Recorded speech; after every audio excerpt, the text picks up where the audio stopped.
यान है वो हमने 14 जुलाई 2023 को प्रक्षेपित किया था। हमारे जो लॉन्च व्हीकल है LV-M3 जो सबसे बड़ा हमारा लॉन्च व्हीकल है इसरो का, उसके द्वारा श्रीहरिकोटा से। उसके बाद उसको जियो ट्रांजिशनरी ऑर्बिट में रख दिया गया था और उसके बाद धीरे धीरे उसका ऑर्बिट बदलते हुए उसको अर्थ के इन्फ्लुएंस से बाहर निकाला गया, जिससे कि अर्थ के ग्रेविटेशन इफेक्ट से बाहर जाए और चंद्र की ओर अग्रसर हो, जिसको ट्रांस ल्यूनर ट्रेजेक्ट्री बोलते हैं। उसके बाद उसको ल्यूनर ऑर्बिट इंसर्शन वो कार्य हुआ 5 अगस्त को, जबकि उसको ल्यूनर ऑर्बिट में दाखिल किया गया और वो बहुत ही इम्पोर्टेंट महत्व का मैन्यूवर था, क्योंकि अगर वो हम चूक जाते तो फिर वो हमारे कंट्रोल से बाहर हो सकता था यान। बट पहले 2 बार हम कर चुके थे, इसलिए इस पर भी पूरा हमको विश्वास था, भरोसा था। तो वो तो बहुत ही सफलतापूर्वक हमने पार कर लिया वो पड़ाव। और उसके बाद 4 मेजर अर्थ मून बंद करते हुए उसका ऑर्बिट हमने लगभग 157 बाय 167 किलोमीटर लगभग 16 अगस्त को पार कर लिया। और इसके बाद उसको 17 अगस्त को हमने लैंडर मॉड्यूल और प्रोपल्शन मॉड्यूल दोनों को अलग कर दिया, क्योंकि प्रोपल्शन मॉड्यूल का मुख्य काम था कि उसको चंद्र की ऑर्बिट तक पहुंचाए,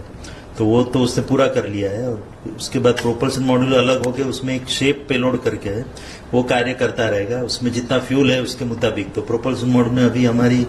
जो इनिशियल एस्टिमेट है उसके मुताबिक लगभग 3 से 6 महीने तक का फ्यूल, और उससे भी ज्यादा हो सकता है, तो वो 3 से 6 महीने तो काम करेगा ही, और उससे ज्यादा भी करने की उम्मीद जगी है अभी। तो ये तो हुआ प्रोपल्शन मॉड्यूल। और जो लैंडर मॉड्यूल है वो 157 बाय 167 किलोमीटर से कार्यरत होके आज ये उसका अलग डीबूस्टिंग फेज में से प्रसारित किया गया, और आज जबकि 22 अगस्त को उसको 120 बाय 30 किलोमीटर की ऑर्बिट में वो घूम रहा है, और उसको कल तक वो 100 बाय 30 किलोमीटर ऑर्बिट में पहुंच जाएगा, और फिर उसको 30 किलोमीटर से हम नीचे की ओर उतारेंगे, जबकि वो चंद्र की सतह पे टच डाउन करेगा। और ये कार्य पूरा लगभग कल 5:47 पे शाम को ये शुरू होगा, जो लैंडिंग है। जैसा कि मैंने बताया 30 किलोमीटर की ऊंचाई से लैंडिंग शुरू होगा और नीचे टच डाउन होगा लगभग 17 मिनट और 21 सेकंड के बाद, यानी कि शाम को 6:04 पे हमको ये खुशी की खबर मिल सकती है कि भारत का एक चंद्रयान 3 लैंडर सॉफ्ट लैंडिंग करके चंद्र की सतह पर उतर गया होगा। तो इस पूरी प्रक्रिया में ये बहुत ही कठिन प्रक्रिया है, इतना इजी नहीं है चंद्र पे लैंड करना, और खास करके दक्षिण ध्रुव पे, क्योंकि दक्षिण ध्रुव जो प्रदेश है वो बहुत ही हैजार्डस प्रदेश है, क्योंकि उसमें बहुत ही कठिन प्रदेश है, उसमें गड्ढे भी हैं और जिसको बोलते हैं हम पत्थर भी बहुत बड़े बड़े हैं। तो क्रेटर्स एंड बोल्डर्स चंद्र में कहा जाता है कि बहुत ही है। तो ऐसे प्रदेश में उतरना, क्योंकि हमारे वैज्ञानिकों को वहां पर संशोधन करना है, इसलिए हमने ये चुना है। पिछली बार भी यही प्रदेश चुना था। और आपको पता होगा अभी जो ल्यूना 25 रशिया का मिशन क्रैश लैंड हो गया, तो उसका भी प्लान यही था कि उसी एरिया में वो जाके लैंड हो, बट अब दुर्भाग्यवश वो सक्सेस नहीं हो पाया, सफल नहीं हो पाया। तो इस तरह से बहुत ही कठिन कार्य है वहां पे उतरना, फिर भी हम पूरी तरह इसके लिए तैयार है। तो 30 किलोमीटर से शुरू करके वो 7.5 किलोमीटर पर जाएगा, वहां से 6.8 किलोमीटर, और ये पूरी प्रक्रिया में 4 थ्रस्टर इंजन फायर होंगे। उनका काम है कि जो रिट्रो फायरिंग करना, जिससे जो लैंडर की जो स्पीड है वो घटाई जा सके, क्योंकि फाइनली हमको नीचे पहुंचते पहुंचते एकदम उसको रोकना है, 0 स्पीड पे लाना है। तो जो पहले 1.68 किलोमीटर पर सेकंड से 30 किलोमीटर से शुरुआत की है, उसको वहां तक नीचे पहुंचते पहुंचते उसको 0 स्पीड पे लाने का है। तो इनिशियल 6.8 किलोमीटर पहुंचते पहुंचते उसकी स्पीड लगभग 4 गुना कम, यानी कि 358 मीटर पर सेकंड पे आ जाएगी। उसके बाद हम थोड़ा होवरिंग करके उसको अभी 2 इंजन बंद कर दिए जाएंगे, और 2 इंजन के द्वारा उसका रिट्रो फायरिंग होगा, और उसका स्पीड घटाते हुए उसको 800 मीटर की ऊंचाई तक ले आएंगे। और 800 मीटर पर पहुंचते पहुंचते उसकी जो स्पीड है लगभग 0 हो जाएगी, जो हॉरिजॉन्टल वेलोसिटी है। और उसके बाद उसको वो 800 से सीधा 150 मीटर तक सीधे ही उतर जाएगा, क्योंकि उस समय तक उसकी स्पीड एकदम घट के 0 मीटर पर सेकंड ±1 या 2 मीटर पर सेकंड तक हो जाएगी। तो सीधा नीचे उतरने के बाद 150 मीटर पे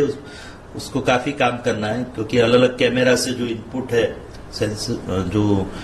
हमने LH डेक कैमरा करके एक हमने रखा है, जो वहां की परिस्थिति की जानकारी देगा, वहां की फोटोग्राफ्स देगा, और उसका एनालिसिस करके उसको हम कंपेयर करेंगे जो हमने रेफरेंस डेटा स्टोर करके रखा है। और वो रेफरेंस डेटा है जो लैंडिंग साइट हमने चुनी है, वो लगभग 4 बाई 2.4 किलोमीटर की साइट है। उसको 24 बाई 24 मीटर के अलग अलग सेक्शन में बांटा गया है, तो लगभग 3901 उसके सब सेक्शन हो गए। और उस पे कंपेयर करके उस समय पे जब वो 150 मीटर पे है, वो कौन सी जगह पे खड़ा है, जो हमने जो निर्धारित किए वही जगह पे अगर खड़ा है तो वो सीधा 150 मीटर से सीधा नीचे की ओर प्रयाण करेगा और कुछ समय में वहां नीचे उतर जाने की संभावना है। बट अगर उसको लगता है कि थोड़ा उसको यहाँ से उसका ट्रेजेक्टरी चेंज करना है, जिसको हम रीटारगेटिंग बोलते हैं, तो 150 मीटर से थोड़ा खिसक के 60 मीटर तक आएगा और उसका एक्स और वाई मूवमेंट होगा। और वो अगेन वहां पे वो इमेज लेके उसका एनालिसिस करके उसको कंपेयर करेगा। और जैसा कि मैंने बताया, वो 3901 सेक्शन में से जो सेक्शन को योग्य लगता है वहां पे जाके वो सीधे 60 मीटर से सीधा नीचे उतर जाएगा। तो ये तो हमारी दो पॉसिबिलिटी हुई कल जब हम नीचे उतरेंगे तब। अगर हमको लगता है कि जब वो 800-150 मीटर पे होगा, उसको लगता है कि कोई भी इमेज मैच नहीं हो रही है और कोई एक जो पूर्व निर्धारित एरिया के बदले कोई और जगह ही अगर पहुंच गया है और उसकी संभावना काफी कम है, फिर भी उस संभावना को मद्देनजर रखते हुए हमने प्रोग्रामिंग में वो टेक केयर किया है। तो उस समय पे लैंडर खुद ही अभी इमेज जो कैमरा से इमेज आएगी उसका 2D इमेज लेगा और उससे प्रोसेस करके वहां पे जो उसको सेफ एरिया दिखता है, क्योंकि इमेज में सब पता लग जाएगा कि कौन सा एरिया सही है, कौन सा में क्रेटर और बोल्डर ज्यादा है, तो सही एरिया खुद ही चूज करके तो वो निर्णय वो अपने आप लेगा और सीधा वहां पे नीचे उतरने की कोशिश करेगा। और हमको पूरी आशा है कि ये तीसरे जो सैल्वेज या इमरजेंसी मोड है उसकी जरूरत नहीं पड़ेगी, और जो पहले दो मोड मैंने बताए उसमें से ही एक मोड पे और जो हमने निर्धारित किया साइट उसी में वो सही जगह पे उतराण कर देगा। सर एक सवाल ये भी होता है कि लैंडिंग के बाद जो रैंप है सर, वो सर कैसे खुलेगा सर?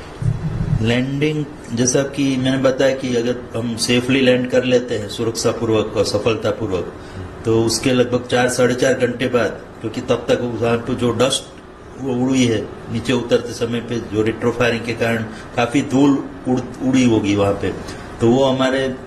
लैंडर के अलग अलग पुर्जों पे वो स्थापित हो गई होगी, तो वो धीरे धीरे वो निकल के नीचे गिर जाएगी। तो वो धूल सेटल हो जाए बाद में हम प्लान कर रहे हैं कि उसका रैंप खुलेगा, वो ऑटोमेटिक ही उसका कमांडिंग दिया ही हुआ है, और रैंप के ऊपर ये बंधा हुआ है हमारा रोवर, तो उसका पायरो कटर से कटिंग करके तो वो रोवर नीचे की ओर ग्लाइड होगा और स्लाइड होगा, क्योंकि उसके ऊपर व्हील है उसके, तो व्हील के द्वारा रोल होके वो लैंडर के आजू बाजू लगभग 500 मीटर की त्रिज्या में काम कर सकता है अपनी रेडियस में। तो वो अपना काम शुरू करेगा और लगभग, क्योंकि हम लगभग सूर्योदय के दूसरे दिन ये सब उतरने का प्रयास कर रहे हैं, तो लगभग उसके बाद उसको 12-12.5 दिन मिलेंगे रोवर को अपना कार्य करने के लिए, क्योंकि उसके बाद वहां पे रात शुरू हो जाएगी और रात को सोलर पावर तो उत्पन्न नहीं होगा, जिससे कि सोलर पैनल का जो आउटपुट है वो नहीं निकले। बट उसके अलावा भी रात को एक दूसरा प्रॉब्लम ये होने वाला है कि टेम्परेचर -120 -150 डिग्री सेंटीग्रेड तक नीचा चला जाएगा, और उस टेम्परेचर में इलेक्ट्रॉनिक सर्किट कितना काम कर पाएगी वो हमको पूरा विश्वास नहीं है, इसलिए हम सर्किट बंद ही कर देंगे, उसका पावर ऑफ कर देंगे। उसके 14 दिन बाद फिर से वहां पे सुबह होगी, क्योंकि एक 1 मून डे वो लगभग 14 अर्थ दिवस के बराबर होता है, पृथ्वी के दिवसों के बराबर। तो 14 दिन रात रहने के बाद एक बार फिर से हम उसको रिवाइव करने का ट्राई करेंगे, रोवर को और लैंडर के जो पेलोड है उसको भी, तो उसको स्विच ऑन करके हम देखेंगे कि वह कार्य करने के योग्य रहे कि नहीं। बहुत आशा तो नहीं है, बट फिर भी अगर सरवाइव कर जाते हैं कोल्ड टेम्परेचर और उसके इलेक्ट्रॉनिक जॉइंट्स मजबूत रहते हैं, तो वो फिर से कार्य करने लगेगा। जैसा भी कार्य हो वो करेगा, थोड़ा बहुत कार्य, तो उतना हम एक्सपेरिमेंट के लिए हमारे लिए बोनस पीरियड होगा। तो ये ऐसे प्लान बनाया गया है। तो लगभग ये मिशन की लाइफ 14 दिन है, बोथ लैंडर और रोवर दोनों के लिए, और 14 दिनों तक जो एक्सपेरिमेंट करके लैंडर पे हमारे 4 पेलोड है और रोवर पे 2 पेलोड है, तो वो वहाँ की जमीन का जायजा लेके उसका कॉम्पोजिशन, एलिमेंटल और मॉलिकुलर कॉम्पोजिशन लेके हमको वहाँ की जमीन, मिट्टी के बारे में, उसके मिनरल्स के बारे में हमको इंफॉर्मेशन देंगे, माहिती देंगे, जिसका उपयोग करके आगे रिसर्च कर सकते हैं, संशोधन कर सकते हैं हमारे वैज्ञानिक। सर ये सवाल भी होता है कि जैसा आपने कहा, तो रोवर को उतरने में और लैंडर को चंद्र पर उतरने में कितना समय लगेगा? जैसे कि मैंने बताया, जब लैंडिंग शुरू करेंगे 5:47 पे, तो उसके बाद लगभग जो पहले सिनेरियो में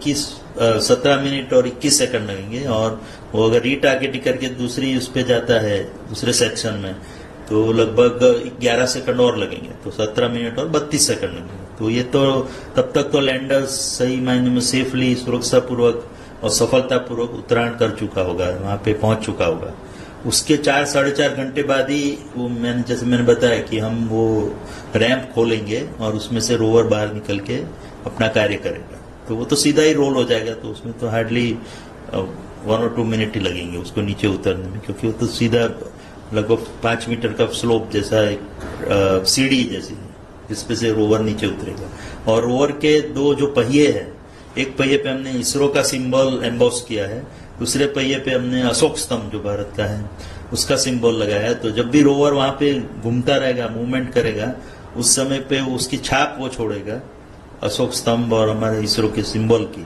जो उसका फोटोग्राफ हमारा पीछे, रोवर के पीछे हमने एक रोवर इमेजर कैमरा लगाया है, तो वो रेगुलरली हमको इमेज देता रहेगा, तो उससे लोगों को भी आश्वासन मिलेगा, आश्वस्त होंगे कि रोवर हमारा ठीक काम कर रहा है और वहां पे चंद्र की धरती पे मूवमेंट करके और इसरो की छाप और हमारे देश की छाप वहां पे छोड़ चुका है।